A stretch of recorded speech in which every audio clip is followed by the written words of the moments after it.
দেখেন, আজকে একটা কথা নিয়ে আসলাম। কথাটা হলো,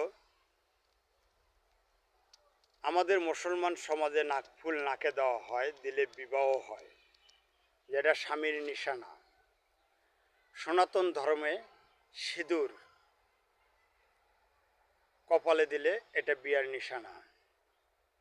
কিন্তু সনাতন ধর্মে আইসে শ্রীকৃষ্ণ আর অপুনি প্রেম করতেছিলেন। শর্টকট বলতেছি, প্রেম করতেছিলেন। রাধিকা বাজ পাখি হয়ে খুঁজতে বার হয়েছিলেন, তাই অপুনি হয়েছিলেন নদী, শ্রীকৃষ্ণ হয়েছিলেন সাপ। রাধিকা বাজ পাখি হয়ে সাপের মাথায় খামচা দিয়ে ধরছিলেন, তাই শ্রীকৃষ্ণর কপাল কাটে গেছিলেন। সেই রক্ত রাধিকা মাথায় দিয়ে রাখছিলেন, সেখান থেকে সেদুর আইছে।